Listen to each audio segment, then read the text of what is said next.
అందరికీ నమస్కారం. నేను మీ మనం సైతం కాదంబరికి. నేను ఈ వీడియో పెట్టడానికి ప్రధానమైన కారణం ఒక కసి, ఒక బాధ, ఒక వ్యధ వెరసి నిజంగానే చాలా బాధగా ఉందండి. ఈ మధ్యకాలంలో మన హైందవ ధర్మం మీద కానీ సనాతన ధర్మం మీద కానీ విపరీతమైన దాడులు జరుగుతున్నాయి.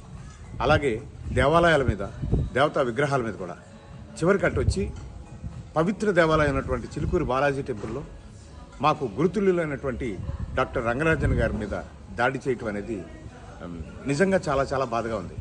చేసిన వాళ్ళు ఎవరైనా కానీ ఉపేక్షించే పనే లేదు. హిందువులారా, దయచేసి ప్రతి ఒక్కరూ మేల్కొనండి. ఇలాంటి దాడుల్ని ముక్త కంఠంతో ఒకే మాటతో మనం ఎదుర్కొందాం. రంగనాథర్ గారు చాలా చాలా బాధగా ఉంది. ఎందుకంటే నేను దూరంగా వచ్చున్నాను కుంభమేళాకి, అందుకని ఈ 2-3 రోజులుగా నేను స్పందించలేకపోయాను. సో మనమంతా మీ వెంటే. నమస్తే.